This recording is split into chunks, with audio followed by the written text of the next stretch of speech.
All right, we're officially 2 weeks away from August, which means we're just a few weeks away from the NFL preseason, which is unbelievable to think about. But this is gonna be our final episode, I think, Mark, for a couple weeks, and then we're basically right off and running with the divisional previews and then eventually the full season Yep. predictions, playoff seeding, type of situation, all of that. So, I this like to is the think of last episode of just kinda shooting the shit, and yeah. then we're diving right in. I like to always think of that as the start of our season. Like when we start those Yeah. divisional previews, we don't give the records. We just kind of give like who we think, the order, and go like that. To me is always like we're locked in, and now we're in. Like August 1st, we're on.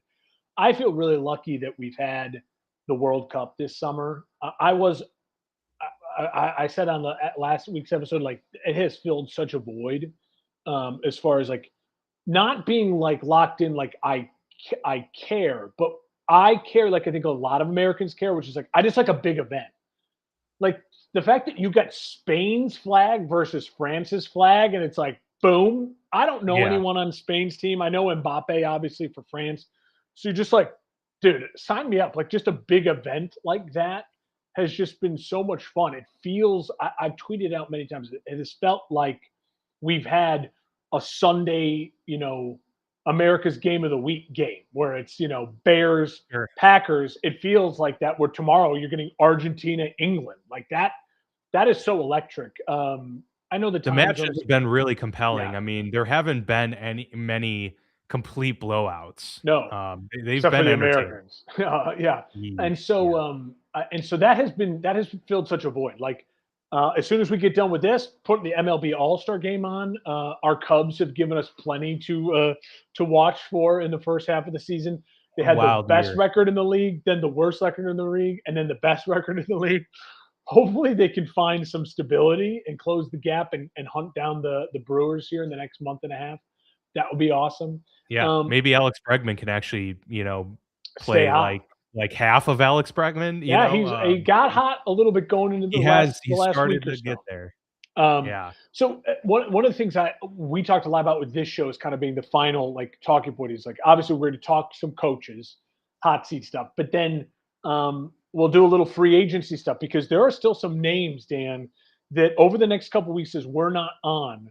Don't be surprised if all of a sudden you're like, holy crap, that guy signed with a team. Like there are still some names out there of guys that it wouldn't shock me if come December, January, they're making a play for a winning team, and there's still a chance they could get picked up here. So we'll do a little of that, and then we'll talk hot seat coaches as our kind of final prediction thing before we get into the records here. For sure. Yeah. All right, let's dive in.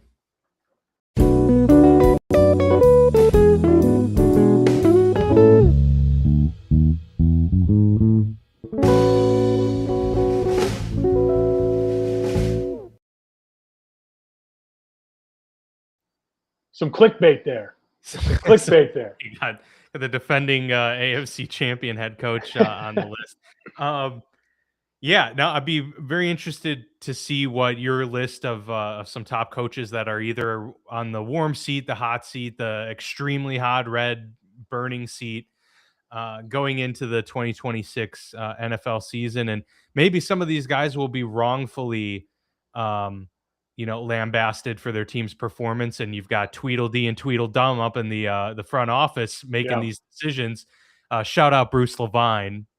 Did you see that, by the way? The tweet from Bruce Levine. No. I woke up to it this morning. The reporter for the Cubs. I thought for sure you would have seen it because Barstool Big Cat retweeted it. But that was my nod with Tweedledee and Tweedledum because Bruce Levine, who I don't know how old he is, but I'm guessing he's in his mid to late 70s. Um, Cubs reporter tweeted out what was clearly meant to be a text to a coach. And since he's the Cubs reporter, everyone's saying this has got to be a text meant for Craig Counsell or Council. one of the Okay. coaches on the Cubs.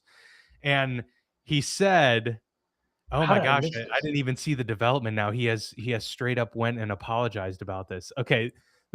What he tweeted was, "You and the other coaches have been the stars of the team being 12 games over 500." So very specific.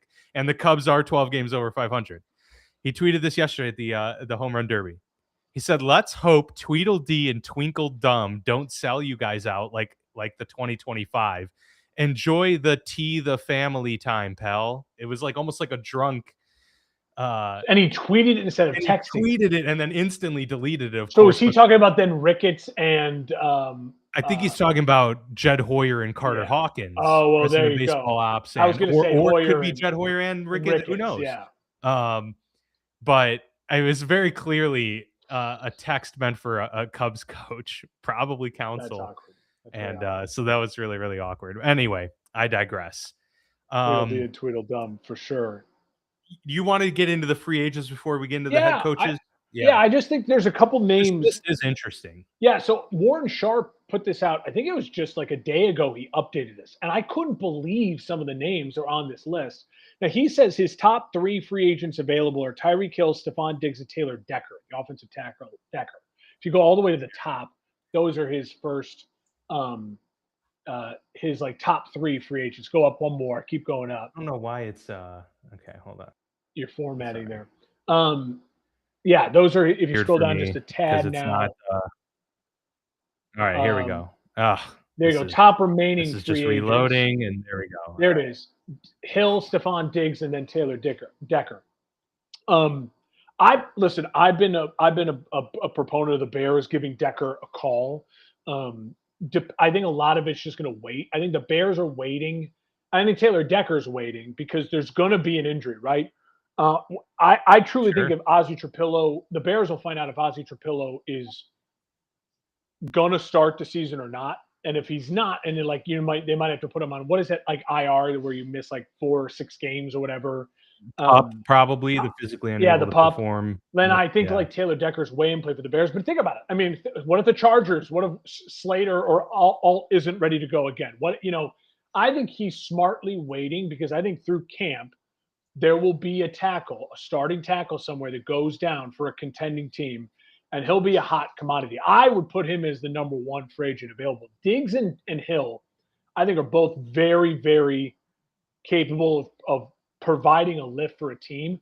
The problem Yeah, is, but Dan, Hill's latest prospect is still that they're not sure if he's even ready to play in 2026, I let know. alone all the other stuff that's going on. Yes, and with Diggs has had some legal stuff too. My bigger thing with Hill and Diggs is just like, do you want to risk bringing them into your locker room? So I think those are interesting. I don't really have. I would say Tampa Bay would be the team I would say if I was Tampa, I would look at Stephon Diggs because Godwin is older. You know, you have what's his name, the young wide receiver who exploded on the scene last year. Why can't I think of his name now? Yeah. Oh my gosh. Egmeka Egbuka. Egbuka. Yeah. Yeah. So it's like, okay, I feel like Baker could handle the personality that is Diggs. Godwin is a veteran you don't have to worry about. Egbuka is a stud. Diggs, I feel like could work in that type of world where the team I could see that. a team. I'm just trying to throw a team that I'm like, okay, I feel like he could fill a need and also be a contender, a team that feels like they have to win, right? They're in a win now mode situation. When he scrolled down there, if you go to the other free agent quarterbacks, it's funny. Yeah. Wilson, Derek Carr, which didn't I thought I could have swore he retired, but yeah, I guess but he I did. think Yeah. he's now past his contract with the I Saints. see. So that's where it's Yeah. now. It's like I think he could be considered a free agent. Russell Wilson, Jimmy G, Russell Wilson, I think the league has retired from him. If I was Russell Wilson, I would obviously leave the phone on because you never know what could happen again. Yeah, Joe Flacco type Right. situation. But I think I'm done with the Russell Wilson conversation. So the rest of the names on that list are brutal. Yeah, just rough. Just brutal. The running backs are interesting. You pointed out. I mean, Najee Harris. Yeah. He should be on an NFL roster. Antonio Gibson, Joe Mixon, Kareem Hunt has been extremely productive, even given his age, when he's come back to the Chiefs the last couple of Austin times. Eckler and Cam Akers are guys I would take a flyer on for certain teams, right? Like Cam Akers, it feels like, I don't know about Eckler. I feel like he's gotten too injured now. but again, And like he's what if is he, you're 34, if you're 35? like the Chargers or like the Giants, where it's like you go into a hardball culture where it's like, hey, we just need a third down option type of guy, I'd be interesting. But to me, Yeah, I Nick feel like Chubb's on here, yeah, which obviously he's, a couple years yeah. removed from the knee injury. He didn't really look But like Cam himself. Akers is a guy I feel like just 2 years ago, people were like, you're drafted him top 5 in your fantasy league, and now he's a free agent. That one really kind of it feels like Yeah, it just happened so sudden. yeah. The Hassan Haskins is definitely a number 3 running back. He's Mostert's another Chase guy I feel Edmonds. like we were just talking about, like, oh, a waiver wire must pick up Mostert. Now it's like free agent. Um, Yep. Besides Hill and Diggs, Ayuk and Debo Samuel and Keenan Allen and DeAndre Hopkins, Brandon Cooks, all interesting names. Um, Yeah. Keenan Allen, I thought played pretty well for the Chargers at times last year. The Chargers obviously are going into the season with Quentin Johnson, and then Lad McConkey. So I don't know what the Chargers' thought process is. Brandon Ayuk has become nuclear waste. Like no one wants to touch him because he's going Yeah, insane online. very crazy, Debo that whole Samuel just situation. feels like again like the game retired him. Like he just it didn't stay in enough shape, didn't stay healthy Yeah. enough, and he's not. Curtis Samuel should still be able to make an NFL roster, you would I think. agree. I would Uh, agree.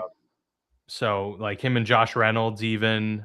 So yeah, there are definitely some interesting names. Alan Lazard has Like been a Keenan Allen's a retread. guy I feel like if I'm the Ravens, I would bring in a big body Keenan Allen I'd take a Yeah. flyer on him as a red zone target, especially. Or the Bills even or something like that. Maybe. Jonnu Smith is the only tight end of note because Ertz and Ertz is Waller. so old and Waller had his moments last Yeah, year, but yeah, yeah. nothing really to speak of there. The tackle situation, some names on here, but nobody that's, No one's you going to know, be a game changer besides Decker, probably. yeah. And then what interior Mekhi Mekhi Becton Becton, obviously had a high pick just a few he's years struggled to back. stay healthy. Brady Christensen was a high pick just a few years back as well. So there's some names on here. Eichenberg. Yeah, guys Um, to bring in. Edge rushers. This is an interesting list too of guys where again, if you're a contending team and you need a spot. third down rusher, Kyle Van Noy, Jadeveon Clowney, Hassan Reddick, Von Miller, all Derek Barnett, even still Leonard Floyd still feels like a name where a guy it's like in a third down in a big situation, I feel like they can make a play. Like if you know Sure. it's a passing situation. That was Yeah, pretty I mean much. Shaq Barrett, Yep. but he's much older. Defensive Uh, lineman Christian Wilkins. That isn't whole that story is crazy? still bizarre I because know. he's not. I think he's still not 30, or he's like at 30, like still what should be the prime of his career. But that locker room stuff, I guess, there's got to be something It's weird, dude. really bad there for I this would to be the agree. case at this point. And then if you keep scrolling down, the only other people that I thought was interesting is the safety Jabril Peppers. I mean, the linebackers. People talking about Bobby Wagner. Bobby Wagner's rated like an 88 in Madden, which is just crazy. I did not That want to is get into Madden ratings. I don't want to do it. But like Jabril Peppers seems like a guy where I feel like he could still play. Yeah, he could still hang, at least in some capacity. I mean, the league definitely has a shortage of quality safeties. So No. yeah, I can absolutely see him being So it just one there name too. So like most every name yeah, we named are names that the casual NFL fan will know. Jonnu Smith, Tyreek Hill, you know what I mean? Like those are names. Nick Chubb. Those are names that casual NFL fans should know, and they're still floating around out there. And I feel like some of them uh, in the right spot could absolutely still make a huge difference, especially a guy like a Taylor Decker for a team that is going to. We know it's going to happen. Knock on wood. Right now, it's not your team. You were going to get the report come mid-August. So and so is being carted off the field on a non-contact, and it's like Taylor Decker's out there. Go get him. You know what I mean? yeah, yeah. So, all right, let's dive into the reason for the show here, which is the head coaches on the hot Yeah. seat. You've put together a list of who you think Warm. based on category.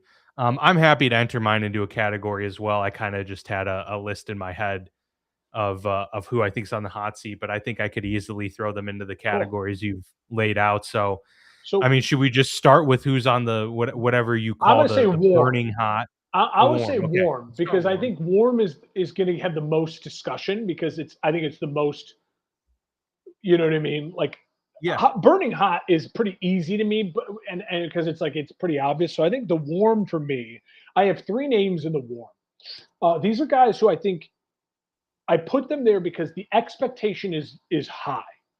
They are with organizations that are expecting to make the playoffs, if not win playoff games.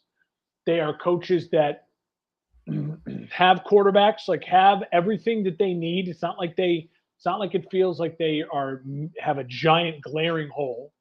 And I feel like I can see a world for each of these three coaches where either the coach at the end of the year needs the split or the team just goes, this was such a disaster, like things fall apart and it becomes such a disaster. They go, we're going to reset. And the name I'll start with because I think it's the most controversial is Mike Vrabel, and my case is just simply this: I believe there is at least a 1% chance, a greater than zero chance, the wheels can fall off for Mike Vrabel because of non things out of no longer in his control with TMZ, with Diana Rossini getting a job somewhere, her tell-all book comes out, whatever it might be. And if the Patriots underperform and things like that continue to swirl, and there's a one bad press conference after a week 7 loss and the Patriots are below 500, he gets asked about Diana Rossini's new book and he loses it or walks off. Like there's there is a world that happens. It's maybe a 1% chance, but that's why I think he belongs at least in the conversation for warm, where it's like him and the Patriots could say he needs to step away for time, and maybe that turns into something else. Am I nuts, or do you agree? There's at least a one yeah. percent chance that happens. You're nuts. I mean, even if there's a 1% chance, there's probably a 1% chance for any coach in the league to get canned after this year. I True. mean, Any coach so is texting a sideline reporter. Could happen.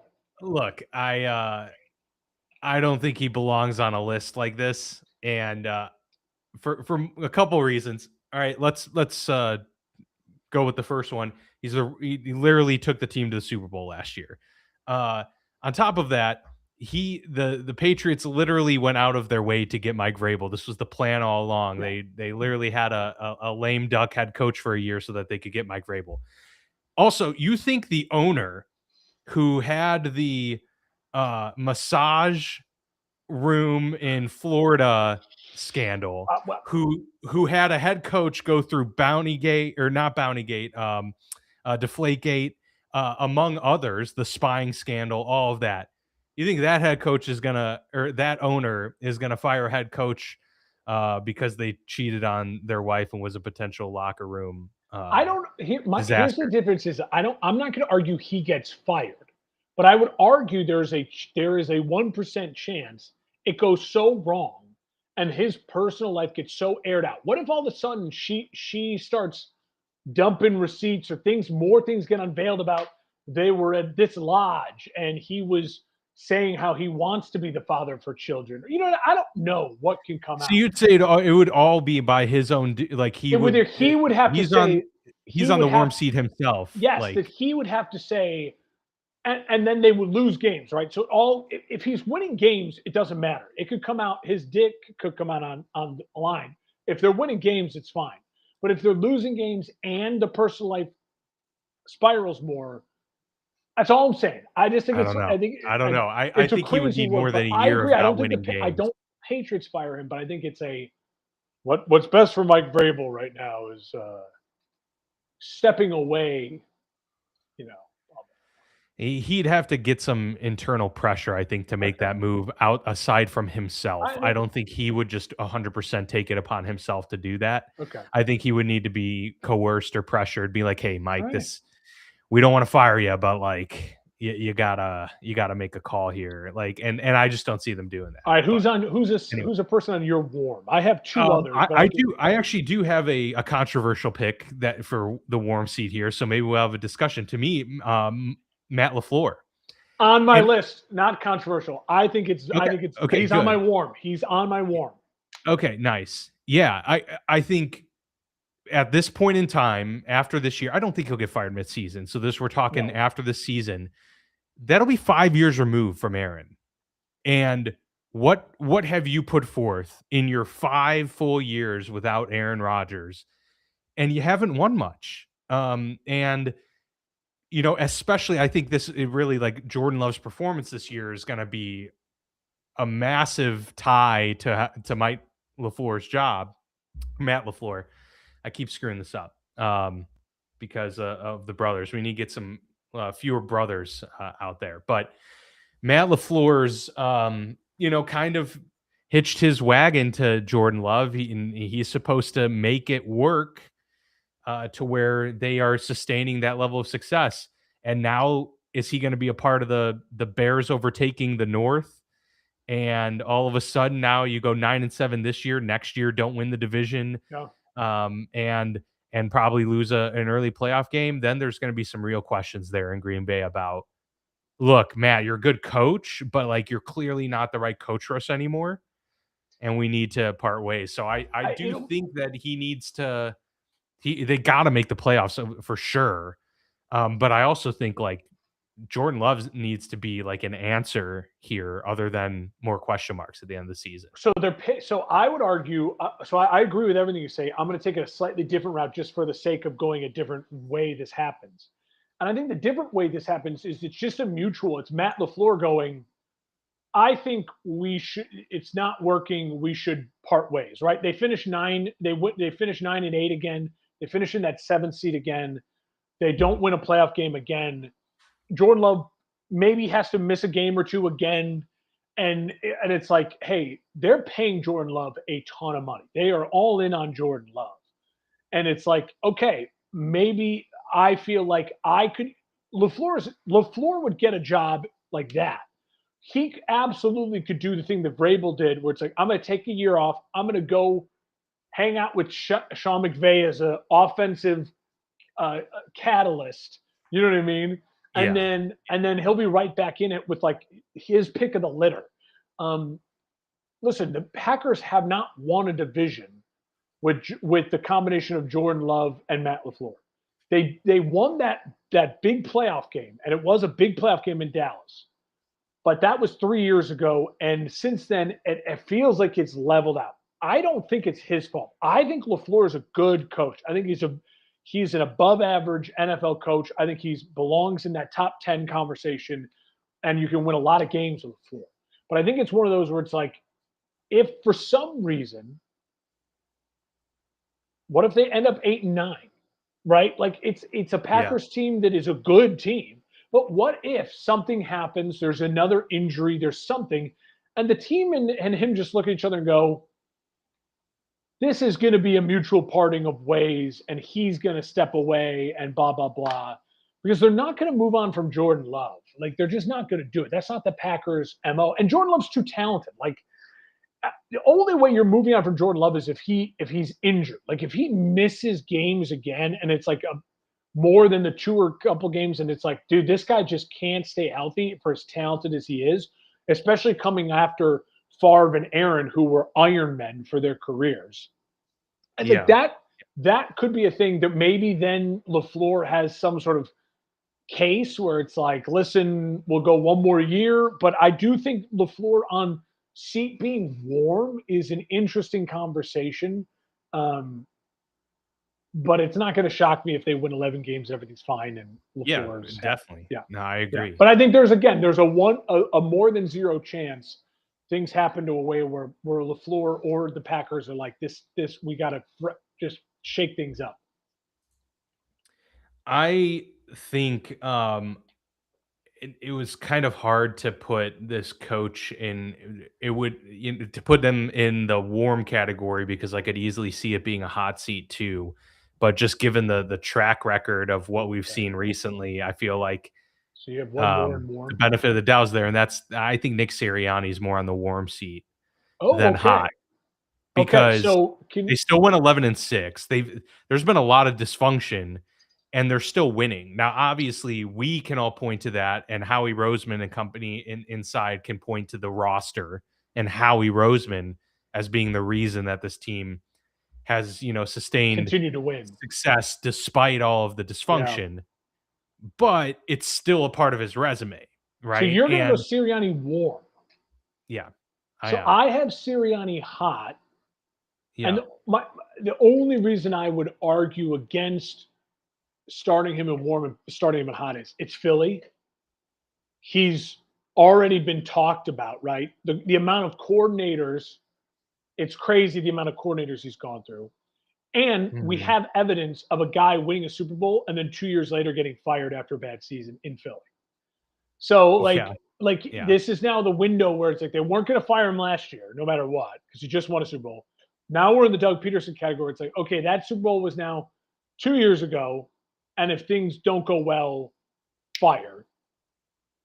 I think it's fair to say hot, especially because the distraction is out, right? The AJ Brown distraction is gone. So you should be able to command your offense and lead without any sort of locker room issues, right? And I do think at some point in time, Unless the stories of Jalen Hurts are correct. well, and then there you go. And then, but is the organization willing to go, we're choosing Hurts over Sirianni Right, or for Sirianni sure. over Hurts? Or, and I think this plays into why it would be hot, do they can Sirianni and say, we have to give Hurts at least one more year because of his contract? We're going to see if a new coach with Hurts fixes Hurts. And if then it doesn't work, then we move on from Hurts with our new coach. You know what I mean? So I do think it's a teetering situation there for sure. I mean, do Yeah. you have I convinced you a little bit, or are you? Yeah, I'm not like super strong Yeah, on either one, but I just based on what I'm seeing with the others on this list, um, of all the head coaches, I yeah. think there are way more that are on hotter seats, and so I I was would like, agree. if It's I'm it's not. realistically gonna have Yeah. some coaches in the warm category, I think for those on my list, he fit the bill more than others. I'm curious who your other warm coach was because So I I'm have one I'm more warm, struggling. and Yeah, I, I put him on there just purely because I think that they're the most talked about team on sports media every year, and that's the Dallas Cowboys. So I'm going to go Brian Schottenheimer. It's warm. It's warm. interesting. See, I He I would was put him on. I have him on the hot seat okay. So the reason I more have so. warm is because Jerry actually gives his coaches time. He does. He gives his He coaches does. time. But So he's also at the end of his run. he's at the end of his He's life. probably gonna Yes. get a little yeah, So I he's would probably gonna say get a little more, you know, so. urgent. Yeah. So if I was going the rankings, I would have like so. Schottenheimer is the warmest of warm, and Sirianni was my coldest of hot. Does that make Yeah, sense? yeah, So they're yeah. right So we next to just each got other. those flipped So we probably. basically have those flipped. Um, and then I have Vrabel on. You don't have Vrabel on, and we both have Lafleur as like the floor. So Yeah. okay, so we're not too far off here. I would say my concern with Schottenheimer, if I'm Brian Schottenheimer and I'm worried about getting fired, is that things come off the rails. If I'm 9 wins, if I'm above 500, I should keep my job for one more year. That's the Jerry Jones way, right? Then next year I would start him if they're just at 9 wins on hot, hot, hot. Jerry's going to be very impatient. Dak's contract, all this, blah blah blah blah blah blah blah. Yeah. Yeah. So I mean, you can try to convince me to flip it, but I mean, are you're just saying you're more on this is a Jerry maybe going against Jerry's I trend think because that I he's I think the fact, if they go they went 7-9 last year, if they go 7-9 again, I mean, back-to-back 7-9 seasons for the Dallas yeah Cowboys, I'm sorry. Like, they got rid of Mike McCarthy and who put together 4 12-win campaigns with yeah them. yeah that's a great So, point. And they have um, all the weapons. They have they've got all the offensively all the weapons. weapons. And Dak's not gonna be going anywhere, I don't think. It's no, possible that he would become a free agent after next season, I believe. yeah, But but also defensively they should be better because they don't have Matt Eberflus anymore. Like they literally addition by subtraction in yeah, just that world. yeah. Um, okay, so I will go the next person on my hot So this is now we're like mid hot. I think pretty securely hot. Um, I We need have like the medium rare, the skull. medium We're doing like the steak. We hot need the wing. steak, We're yeah, the yeah, hot we're wings, doing yeah, thermometer, yeah, for yeah. sure. I would say so. I have a name on here that is just above Sirianni, and I think it's just because I think this organization just is the perfect organization for like if they don't win, it just feels like refresh, and that's Todd Bowles. So I have Yeah, Bowles. So I have yeah, Bowles right there in the sense of like I think Bowles is a solid coach, but Bowles is older. Yes, he's won 3 divisions. He's won a couple playoff games. I don't think Baker or anyone doesn't like him, but I think this is a team that feels like their identity right now is we're going to pay the quarterback less money and we're going to try to fill out a really good roster. And I feel like they have a really solid roster when healthy, and they have a roster that on paper should win that division. Like there should be absolutely like competing with Carolina, for New sure. Orleans, and Atlanta. That division's wide open. And I feel like if they end up eight wins or less, they could argue we have a roster, we have a quarterback we're not paying, but who plays above his pay grade. We're going to go get an offensive coach and just try to see if this we're going to keep with Baker on this kind of team friendly deal with an offensive coach and see if this works. And then if we still win another 8 or 9 games the next year, we move on from Baker, but we have our offensive coach and now we're resetting, whatever Yeah. it might be. They feel like Well, and they struggled last year without Liam Cohen. So they did. it was like, okay, Todd, was your success really actually tied to more of your Offensive support coordinators, staff and getting the Canales and most out of Cohen. Baker? Right. Yeah. Yeah. So I definitely agree with that. I also think the lack of talent overall in the division that removes any excuses for them because they do have still the Yeah. easiest division in football. And so if you can't win it again, I mean, you let Carolina come over the top last year. If you don't win it again with how easy it is, it's going to get Yeah. harder now because Carolina is getting better. Atlanta is getting better. So I think that's kind of the biggest reason for it. They kind of just feel like that team now that's Yeah. in purgatory. It's felt like the Steelers in some ways where they're like they reach a level of for Tampa it was better because they elevated themselves to a Yeah. position of They won a Super Bowl they raised their floor. and they've won. Yeah, yeah, But it does feel like, okay, this iteration of Tampa, if they don't win 11 games and win a playoff game under Todd Bowles this year, it feels like the easy way to revamp that team would be like, let's go get an offensive coach, right? Like, sure, without having to totally reheal the roster.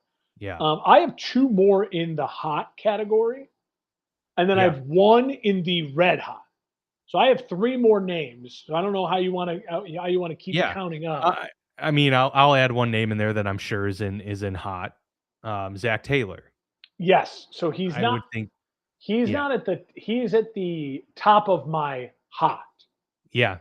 I think that's fair. He's pretty close. I think I can probably guess who your red hot um, coach is, but to me, who I think you have as the red hot coach, I think is still just really hot, um, but not um, you know, sound the alarms type of situation. That would be Dan Quinn for me. Am I correct Ooh, in so assuming Dan? I have Dan Quinn right below Zach Taylor. I have him in a hot. Okay, okay, so that is where okay, we have So them in I the same have place so then. my the I next 3 I assumed have is so the next 3 I have would be like Dan Quinn, Zach Taylor, and then the yeah, really hot, the yeah, red hot is Aaron Glenn. Aaron Glenn. Yeah, which makes Yeah. that makes perfect sense. I Aaron Glenn forgot. I is a was dead thinking you man had walking. 2 in the red hot, but it's Aaron, yeah, Aaron no, it Glenn's a dead man makes walking. perfect sense. If I was Aaron Glenn, I would go to my GM and my owner and be like, we should go try to get if Tyreek Hill can play, we should go try to get Tyreek Hill. If Stephon Diggs can play, we should try to go get Stephon Diggs. They need another weapon like that. They have Geno Smith, who has proven in the recent years can put up some numbers with weapons. And if I'm Aaron Glenn, I'd be like, that if their answer to that is going to tell me how dead I am. Because the Right, right. Jets ownership and GM in front office should be like, let's win 3 games. Like that should be their goal, right? Win 3 games. But if I'm Aaron Glenn, I want to keep my job, and I'm not keeping my job if I don't win probably 6 games or more. right? He's probably got to win 6 or more to be like, look at the culture change. I'm changing the culture. I'm doing the Dan Quinn. I'm winning games. Hmm. He's probably got to get to at least 6. And even if he gets to 6, I don't think he's safe. I think he's safe if he gets to like 7 or more. I think 7 or more would be really hard to fire a guy who went 3 wins to 7 wins with Geno Smith and that. Like, I feel like even the Jets fans be like, you can't fire him. Like, he's showing the culture's changing, right? In that division, to get to 7 wins, I think would be really impressive with that roster. So it's a huge battle for him. That's why he's on the really red hot, because they're the perfect team. If he starts 0-3 or 0-4, they fire him and then they go, oh well, and we're benching Geno, and the Jets will be in number 1 pick mode by October, right? Yeah, Like, yeah. they're the perfect team for that. So he's the only one in red hot. I have If I want to give the devil's advocate version for Aaron Glenn, the case would be they got rid of Sauce Gardner. They mailed everything in to get boatloads of picks and just kind of kick the can down the road. And so you could argue they kicked the can down the road knowing that there's no reasonable expectation for Aaron Glenn in the short term, because they haven't even supplied him with a true. So quarterback. maybe he wins 5 games and they end up with the 4th pick and they keep him because they actually Right. like what he's doing and they know Yeah. he hasn't gotten a roster. Or they're saying we want to get a really solid head coach in here that can help us make these really pivotal picks for the future of our team. And Aaron Glenn was just a placeholder, like a Yeah. Gerard Mayo type situation. That very well could be the case. Yeah, And so I think I agree with you. I'm just kind of making I think it's a the fair opposite devil's case. advocate. I Yeah. think here's the thing. If you're the Jets and you've seen what the league is doing with teams that were really struggling and then turn it around really quickly, a lot of it is you look at the Bears, the Texans. I mean, you could argue the Commanders. We're The going to talk about Dan Lions. Quinn in a sec. The Lions, where it's like you get the head coach and the quarterback right, and things can change really quickly. The Jets obviously need to get the quarterback right. And if I'm the Jets and you end up picking 1, 2, or 3 and getting the guy you want, I don't know how you could feel confident. I mean, it's like the Bears. It was so embarrassing where they're like, no, we're going to Matt Eberflus and Caleb Williams. Like, that was insane. That was an Yeah. insane year. And it was so unfair to Caleb. It was so unfair to everyone in that situation. Like, it was insane to think that Eberflus was the right guy for Caleb. If the Jets end up with Arch Manning, it's going to be insane to think that Aaron Glenn is the right guy for Arch Manning. It's an insane thought. It's an insane That's a thought. good point. Yeah, I hadn't But thought of it in teams those like the terms, but Bears that's did it. a good point. So maybe the Jets will do it too. I don't know. So Zach Taylor, I think, is pretty obvious. They just need to win. If Zach Taylor gets to the playoffs, I think he'll survive. Like, I think he'll survive.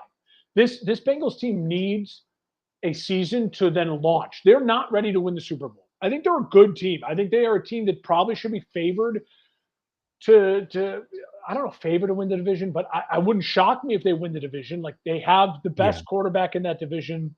They have the best wide receiver in that division. They have the most stability head coach in that division. I feel like this is just a team that, like, if they make the playoffs, whether it's wild card or if it's wild card, I think they need to win a playoff game.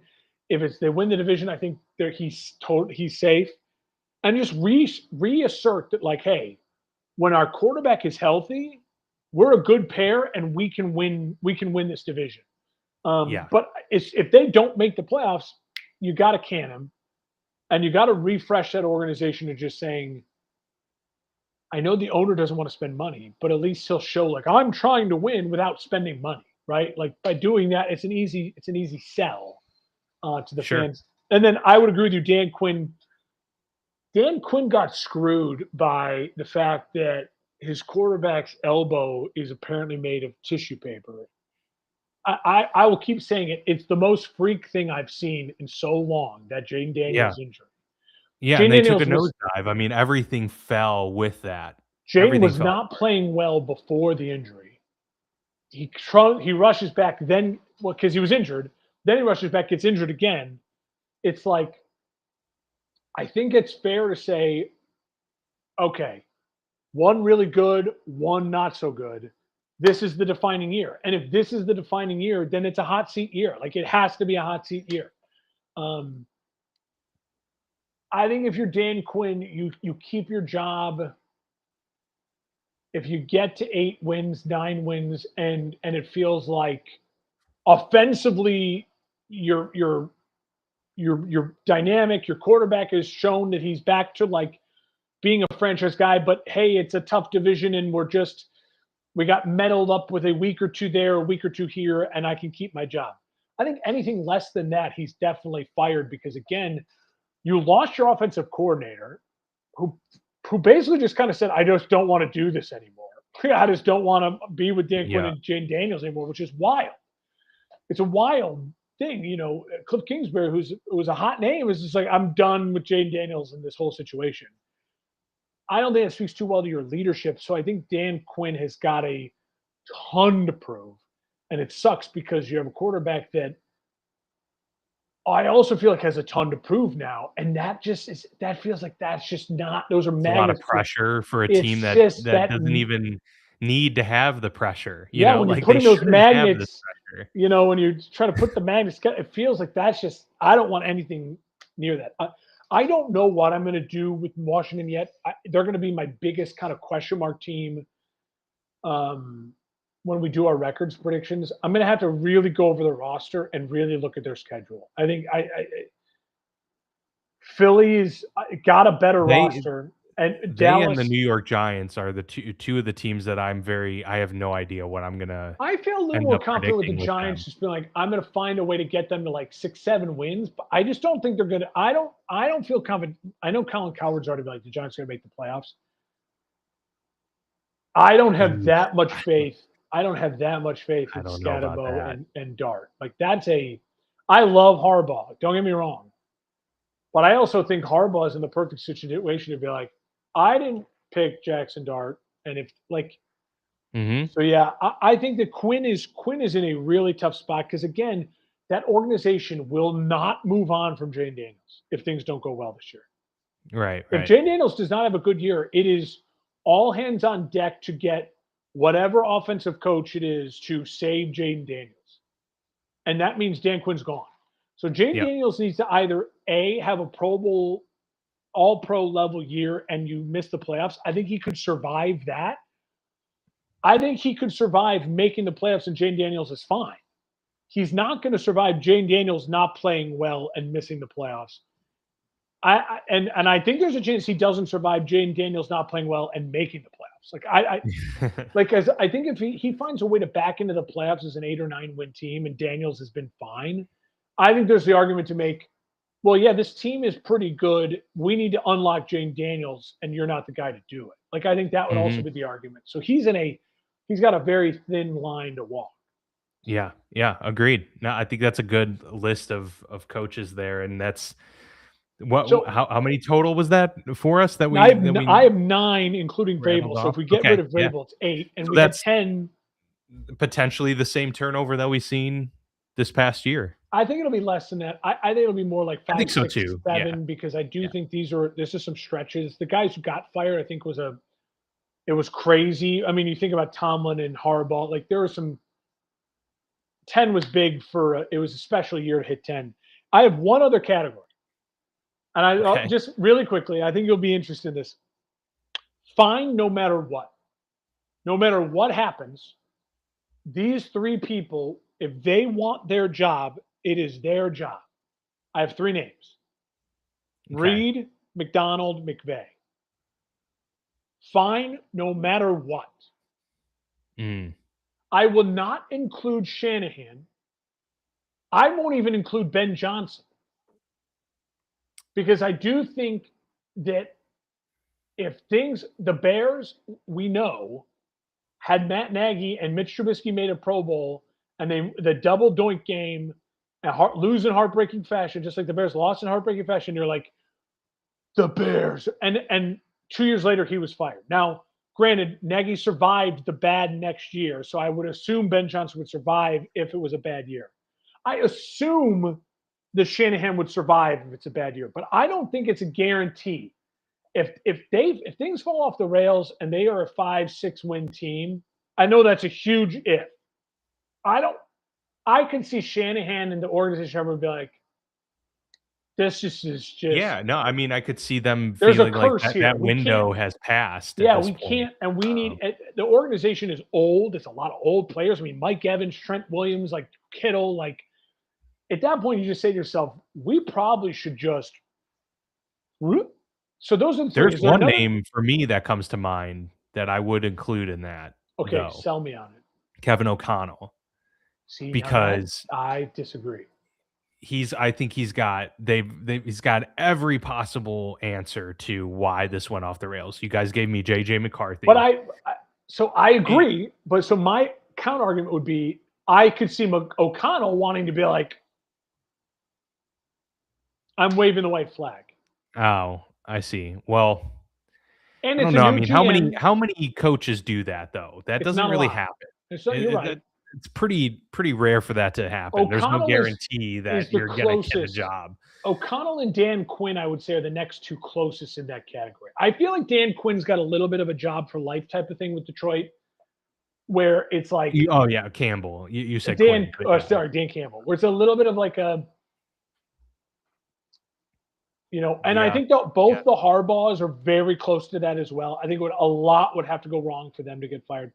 But I would agree. I think the three names of Reed, McDonald, and McVay are like, they're pretty untouchable right now. Yeah. McVay's issue is like, if things go off the rails that badly, I feel like McVay and Stafford was like, Yeah. Yeah, right off in the sunset together. Yeah. Yeah, let somebody else figure out Ty Simpson. Yeah, I'm already sweating now thinking about the Giants and the Commanders in the NFC East. What the hell am I going to do at the NFC East? It's These predictions, Joe's. Good thing we're going to have a break here to think about. Figure it out. I have to do some real grind research. Send me, if anyone out there is watching and listening, send me your recommendations, because I'm sellable on the NFC East. It's open. It's open to be sold for the rankings. Yeah, no doubt. Oh, that's going to be a tough one. NFC South too, man. The South is like. I know. There's so many things up in the air with a lot of these teams. I know a lot of people say, well, the East, the NFC West and the North. Like, well, there's good teams. I feel like I know who's going to make the playoffs. Like, okay, so what if I pick the Bears to win the division, but they come in second and they still make the play? You're not way off. But I feel like with the NFC East, you could be way off. Mm-hmm. Yeah. For sure. I feel like the South, I could be like, the Saints are going to win the division. They end up fourth, and it's like. Right. Yeah. Oh, good stuff. Well, like we mentioned, we are taking this break, 2 weeks off. We'll be back in August to officially start our divisional previews, laddering up, of course, to our conference predictions. Who's on Hard Knocks this year? Is Liev Schreiber? Dude, I don't even know. I've gotten sick of that shit. I'm so out on Hard Knocks. Me too. It's too much. The NFL, the quarterback Netflix thing comes out. Oh, that's right. Yeah, that's Baker, Jane Daniels. Jane Daniels will be interesting to watch. See his mentality with those. For sure. No, that will be an interesting one to watch. I think I might tune into that. But all right, well, yeah, send us in your predictions of the next couple of weeks. Then we can see how ours compare. But yeah, just be on the lookout. Stay tuned. Enjoy the next couple of weeks off. We hope to see everybody back here in August for our full ramp up to the 2026 NFL season.